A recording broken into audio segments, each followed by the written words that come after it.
Friends, this is Sanjay Agarwal, and I'm joined by the professor, sir. He's from the College of Art, and she's been a student. So Swati ji ke stall pe sir is there, and sir, आपको कैसा लग रहा है? How do you find her work, sir? बहुत बढ़िया sir. She is student of 2012 of us, and she is doing well, and I congratulate her. I mean, she already improved her work, and she Any is, scope for other? yes, there is very much scope, and she already achieved, I mean, in her work in a And इनका higher जो level. वो spiritual journey दिख रहा है मुझे. Let us talk to her, then Sir, we will come please. to know, please. Sir, please. You, आप ma'am बोलिए. हाँ जी सर जैसे ना एक बच्चा गर्भ में होता है, गर्भ से ही शुरू हो जाता है सर. कहाँ से शुरू हुआ? ये सारे करने का अवसर क्यों आया? सर ये अवसर मुझे मास्टर्स में मिला. मास्टर्स में शुद्ध सत्व बसु सर हैं. उन्होंने मुझे ब्लैक बोर्ड पे मुझे बोलते थे कि तुम पूरा स्केच बनाओगी जब तक मैं पढ़ा रहा हूँ तब तक तुम्हें, क्योंकि मैं एक कार्टून आर्टिस्ट थी और अब आप देख सकते हैं कि मैं बिल्कुल अलग जर्नी में पहुंची हूँ. तो उस टाइम सर मुझे बोलते थे कि नहीं, अगर तुम्हें माइथोलॉजिकल स्टोरी ली है तो अपना लाइंस तुम करेक्ट करो. जैसे इंडियन आर्ट में, इंडियन एनाटॉमी में होता है, तो जैसे मैंने बनाया वो बना देते थे बोर्ड पे, वाइट बोर्ड पे, और मुझे बोलते थे कि तुमने इतना ही बड़ा बनाना है और इसी तरह बनाना है. तो मैं पूरे टाइम बनाती थी, 3 से 4 बार वो मुझे देखते थे. क्या थीम है इस पे? हाँ सर, इसमें पुरुष प्रकृति को मैंने दिखाया है कि जैसे पुरुष प्रकृति में ये हमारी प्रकृति है. सबसे पहले एक जो बच्चा गर्भ में आता है, पैदा होता है, तो वो गर्भ में क्या सोचता है? वो सोचता है कि भगवान का मैं ध्यान करूँगा.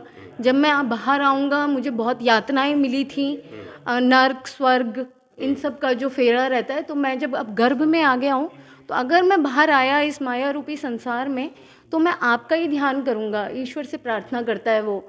लेकिन जब वो बाहर आता है तो बाहर आके वो फिर से इसी मोह माया में फंस जाता है कि पूरी लिप्सा और पूरा सांसारिक मोह उनमें फंस जाता है. तो ये जो सीरीज़ है यहाँ पर, इसमें वही मोह माया में जकड़ा हुआ कुछ तो करने की कोशिश कर रहा है, लेकिन वो एट द एंड वहीं बाहर नहीं आ पा रहा है.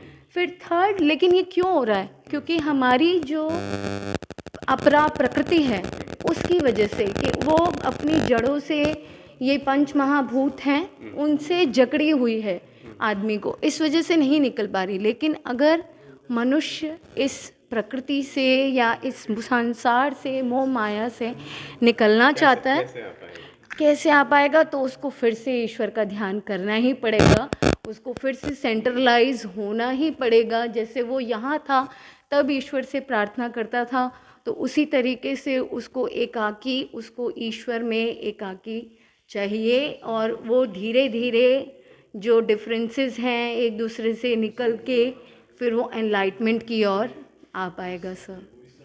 ये मैंने दिखाने की कोशिश की है. और जो टेक्निक है आप देख सकते हैं sir, minute work, brush work है सारा, ब्रश इम्प्लीमेंट है, मिनिएचर टेक्निक यूज़ किया है मैंने. में आपने क्या कोशिश किया? अच्छा, पानी का जो पानी का टेक्सचर देने की कोशिश की है, और गॉश टेक्निक में मैंने सर काम किया है, और मिनिएचर स्टाइल में करने की कोशिश की है मैंने. कॉन्सेप्ट मेरा ओरिजिनल है. रहेगी इसका कंटिन्यू? हाँ जी, हाँ जी सर. यहाँ पे 4 ही पेंटिंग्स मैं दे पाई, अदरवाइज़ मैंने पूरा इस पे एक सीरीज़ काम किया हुआ है पुरुष प्रकृति को लेके. अभी जैसे यहाँ पे एक गर्भवती स्त्री नहीं मैंने दिखा पाई हूँ, बच्चे होने से पहले एक गर्भवती स्त्री का क्या रूप रहता है, उसको भी, या उसकी क्या मनन स्थिति होती है, उसको दिखाने की मैंने कोशिश की है. बट वो यहाँ पर नहीं है, यहाँ पे सिर्फ 4 पेंटिंग्स हैं. करना है करा हुआ है सर, सीरीज़ है मेरी पूरी 18 पेंटिंग्स की. ठीक है, ठीक है. तो किसी दिन आइएगा, दिखाइएगा. हाँ बिल्कुल बिल्कुल सर. Thank you. ओके.